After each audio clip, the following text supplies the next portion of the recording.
All right, so we have three watches here. We have a Seiko Prospex, we have a Tudor Black Bay 58, and we have a Rolex Cermet Submariner. And we're just going to compare the bezels on these, okay? The first one is one that probably most people have. And, you know, if, first of all, I'm going to go the opposite direction. I will just say there's no movement really in that at all.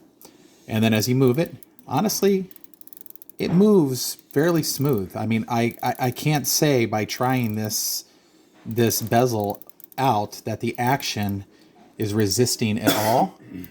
I would say that, you know, there is maybe a little bit of wiggle in it, maybe just a tiny bit, and it's probably a little bit hard to stop right where you want to stop exactly. But all in all, I would say that there's really not a lot to complain about, except maybe it's hard to get it to land exactly where you want it to land, because you go, you see, and then it can come back a little bit, right?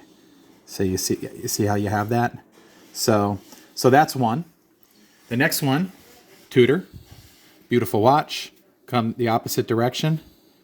You know, again, with the reverse pressure, nothing really going on there, no movement. It's nice and snug.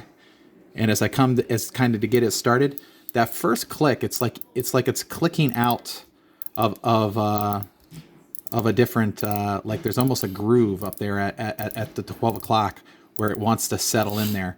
Now I think this is 60 clicks. There's 1 per second. But when it lands in that spot, it wants to stop there, you know? It wants to stop there. And then you kind of got to force it out.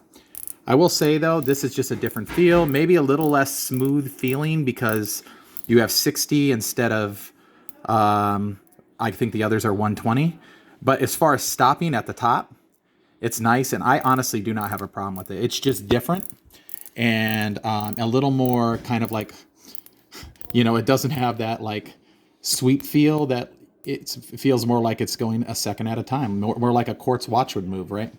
But all in all, it's still smooth, easy to move, and it is nice how it kind of settles in there at the top. And now the Submariner, Lunchtime. opposite direction. Honestly, this one feels the best even going that direction. I thought the other ones were snug, but this one does feel just a little tighter. And then when you move, this is smooth.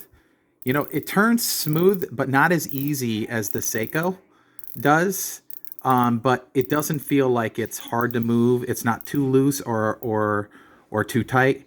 And you know, when I wanted to stop at the top, I kind of could, and it kind of landed. I'm not so sure that there is.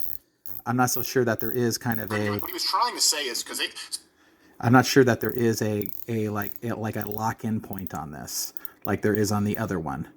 So all in all, I would say, though these two are different, these two are probably more the same. But this one definitely does feel like it's done a little better. And this, I could see how people would prefer the 120 over the 60 clicks to get it to land where you want it to land. So anyway, that's my opinion. All of them are beautiful. All of them, you know, really have a certain quality to them. But probably the Rolex wins. That's my opinion.